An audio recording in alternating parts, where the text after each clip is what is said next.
We continue now at the top of Daf Kufavavam and Beis in Mesechet Yevamos. This is Yevamos Daf 106b. The Mishnah says, Mitzvah's Chalitza, the mitzvah of Chalitza is as follows. Bohu v'yevemto lebezdin, he and the sister-in-law, they come to Bezdin. V'hein masiyan lo eitza ha'ogenes lo, and then the Bezdin advises the proper advice in terms of whether they should do Yibum or whether they should do Chalitza. Shenemar, like the Pasuk says, V'karu lo ziknei iro v'dibru elav, the elders of the city, they call him and they speak to him. Again, it means to say, they say, let's say it's a situation like the Gemara said earlier, let's say she's much older than him or vice versa. Then they advise to do Chalitza. And then if they do Chalitza, the procedure is as follows. V'hi omeres, and she says, Me'ein Yevami l'hakim l'achiv shem b'Yisrael lo'ava yabmi. She says that my Yavam, my brother-in-law, he doesn't want to establish a name for his brother. He doesn't want to do the Yibum. V'hu omer, and then he says, Lo chafatzti l'kachta. I don't want to take her. I don't want to marry her. U'v'loshen hekdesh hayu, they say this over in Loshen HaKodesh. That's how they say the various statements. V'niksha yivim to'elav le'ene hazikenim. Then the Yevama would go close to him in front of the elders. V'cholsa nalo me'al raglo. She then removes his shoe from his foot. V'yorka b'fanav ro kanira l'dayonim. And she spits in front of him, and the spit, the saliva, should be visible to the dayanim. V'yansa v'yamra, and then she says as follows: Kacha yeyasa lo ish asher lo yivne es beis achiv. So is what is done to the man who doesn't build up the house of his brother. Ad kan hayu makran. It was only until there that they prompted them to recite. In other words, they didn't have to recite the entire parsha, really only until there. However, then there was an incident to Cheshehikra Rabbi Horkanes tachas ha'ela b'chvar eitam. There was once an incident where Rabbi Horkanes, he prompted them to read the various psukim underneath the Ela tree in the village of Eitam. V'gamar es kol parsha, and so they ended up, the way he did it, they ended up reading through the entire parsha. So therefore, huchsaku, therefore it became established Leo's gomer kol parsha, to finish up reciting the entire parsha. V'nikra shemo b'Yisrael beis chalutz hanal, and you read that line as well, that we say that we call this person, his name should be called in Israel, the house of the chalutz hanal, the house of the one whose shoe was removed. And the Mishnah says, mitzvah b'dayanim, the mitzvah over here of saying that it's v'nikra shemo b'Yisrael beis chalutz hanal, it's a mitzvah for the judges to say that, v'lo mitzvah b'talmidim, it's not a mitzvah of the students of the judges to say that.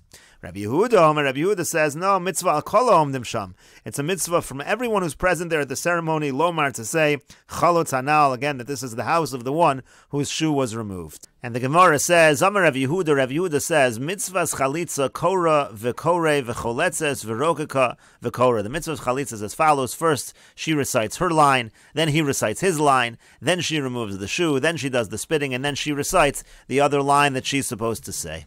And the Gemara says, "My kamashmalan." What is this teaching us? Mas nisani. That's exactly what it says in the Mishnah. It's the exact same procedure. And so the Gemara says, "Ha kamashmalan." No, what he's teaching us is as follows: mitzvah hachi. The mitzvah is to do it in this order. V'yapech leslan ba. But if you do it out of order, it's not a problem. And the Gemara continues, Tanya namihachi, we have a brisa like this as well, bein shehigdim chalitza l'rekika. Let's say the person does the chalitza before the rekika, the removing of the shoe before the spitting. Uvein shehigdim rekika l'chalitza. Let's say they do the spitting before the chalitza. Ma'asha asa, whatever is done is done. It doesn't make a difference what order. And the Gemara continues, Amar Abaya says, Haiman demakri get chalitza. When a person is prompting the person to say over the line by the chalitza, lo likri lididei lo lechudei v'ova yabmi lechudei. The person shouldn't say the word to her, lidida rather. The person should not say lidida. He shouldn't say to her lo, and then take a pause, and then say abba yabmi afterwards. Demashma ava yabmi, because that already could imply you say lo is going on the previous phrase, and ava yabmi, he does want to do yibum. In other words, the proper phrase that you should tell her to say is lo ava yabmi. He doesn't want to perform the yibum. But if you say lo and then you pause and then you say ava yabmi, it could sound like he actually does want to perform the yibum. Elo lo ava yabmi. Again, rather you have to say the phrase all together. He doesn't want to do the yibum with me. V'lo likri l'didei lo lechudei chafatzti lechudei. And also when he's telling the person to say his phrase, meaning the yavam, the brother-in-law, to say his phrase, he shouldn't say lo and then take a pause and then say chafatzti, meaning the phrase is supposed to be, I don't want to marry her. But if he takes a pause, it's going to sound like chafatzti lekachta. I want to marry her. Demashma chafatzti lekachta. Because if he does it that way with the pause, it sounds like he's saying, I want to marry her. And it's the exact opposite. Ela lo chafatzti lekachta. Rather, he has to say lo chafatzti lekachta. You tell the yavam to say, I don't want to marry her.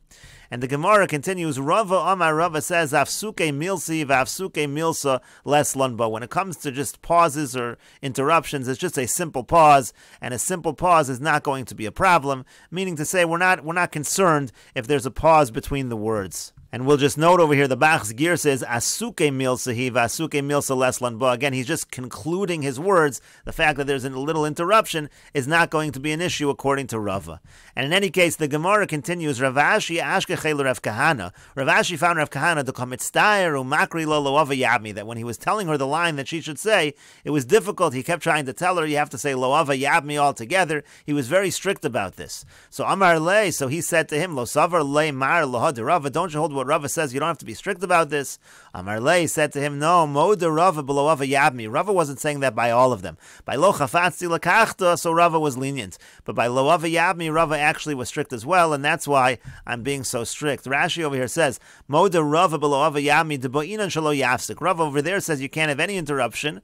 The imavsik mashma the high lo aresha koi, because over there, if you have an interruption, the word lo could be going on the previous phrase. The amra me'ein yevami lahakim laachiv shem b'Yisrael lo, because it could be saying that my yavam does not refuse, meaning to say he wants to marry me. Kilomar lo me'in, he's not refusing. El avayabmi, rather he wants to do yibum. So there you could have a real misinterpretation. Aval b'lo chafatzi lekachta, but by lo chafatzi lekachta she psichas kriyaso, that starts with the word lo. There's no words before the word lo. So lekalamim arhachi, there you're not going to get confused over there. Lo le'el koi v'imafsik leslam, but nobody's going to think that the lo is going on the earlier part, because there is no earlier part, and therefore it's not going to be an issue in that particular case.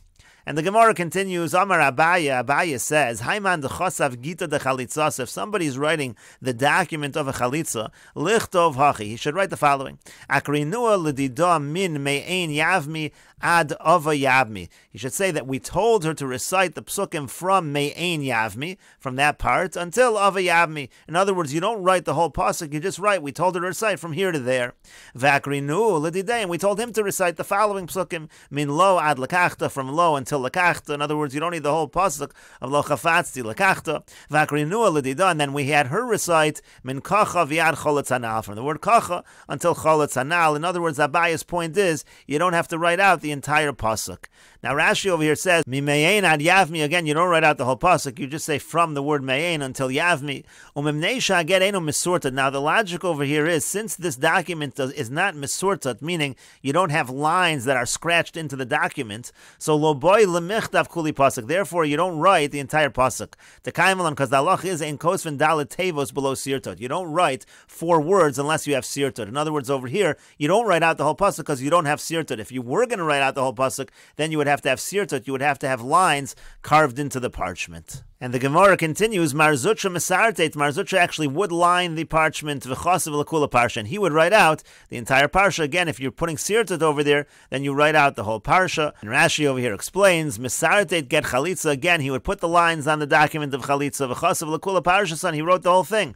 Akrenua lidida, me'ein, yevami, v'gomer, he wrote, we told her to say, and you write out the whole pasuk, V'chein kulam, that's what you do by all the psukim, V'kaim alon, shalosh teva shel mikra kosvin below sirtot, dalidain kosvin, like we just said before, 3 words you can write without sirtot. Before already, you have to do a sirtot b'perakam de gittin. That's in the first parak of gittin. And the Gemara continues, Ma'askif lo Mar Baridi. So Mar Baridi asked on this idea that you write out the whole parsha, v'holo nitan lichasi, but this is not something that was given over to be written down independently. But nevertheless, the Gemara says, v'hilchasa kivasi to Mar Zutra, the halacha is like Mar Zutra, that again, when Mesartet, we do have the lines, and we write over the entire parsha. Rashi over here explains, v'holo nitnu lichasi, if this parsha wasn't meant to be written over independently, parsha b'fnei atzma, meaning this parsha of Chalitz in the Torah was not something that's supposed to be written as its own independent parsha. It's supposed to be written only when it's part of a Sefer Torah. Mesechet Gittin Perak Hanizak and Dukatani and Kos from Megillah Latinok L'Islamid. But this halacha is written over there Mesechet Gittin by another halacha where it says you're not allowed to write a scroll for a child in order to learn from it. Again, the same basic idea. Things that are not meant to be written should not be written. And Rashi continues, nevertheless, Vilchazak Mar Zutra, the halacha is like Mar Zutra, the Kosvin, that we do write it out. The Lo Dami L'Chosim Megillah Latinok L'Islamid, but it's not similar to writing a Megillah scroll out for a child to learn from. The Hasam Adaita, the Parsha Chsivle, to have a Megillah Katana. There, you're writing it for the purpose of that Parsha, that he should have a little scroll. The Kimlon Torah Chasum and and again, the Torah is meant to be the full Torah. Aval Hai Sfiras Dvarim Hu V'Lav B'Kedushasayu. Here, it's just an account of what happened. It's not meant to be B'Kedusha. It's not meant to be written as some kind of a holy scroll. Hilkach, therefore, Hilchasa Kamar Zutra, the halach is like Mar Zutra, to V'Moko Mitzvah Shari, that this is a situation of a mitzvah, and therefore it is permitted. And the Gemara continues, Amar Abaya says, let's say she spits, but then the wind blows it away, so it never really goes in front of the face of the Yavam. So lo asav lo klum, so that's not going to be good at all. That's not considered proper spitting for the halachas of chalitza. And the Gemara says, my time, what's the reason? V'yarka b'fanav bin. It has to be that she spits in front of him, meaning to say it has to be in front of his face.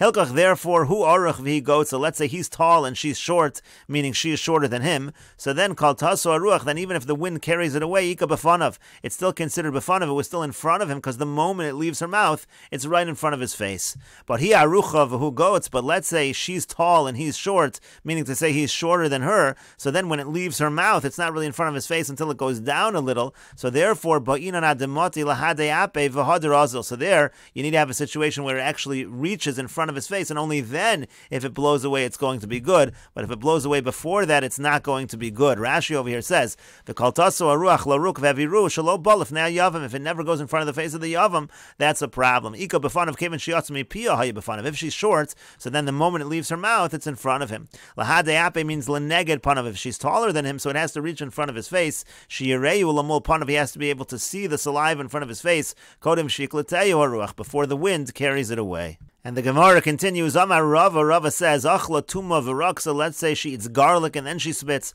Achla gargishta v'raksa, let's say she eats gargishta, that's some kind of a clay, and then she spits. Lo asta v'lo klum, that's not going to count at all. My time, what's the reason? V'yarka me'atzma v'yin. It says v'yarka, she has to spit on her own. She has to cause the spit to come out. V'leka, that you don't have over here. Over here, there are other substances that are causing the saliva to form in her mouth.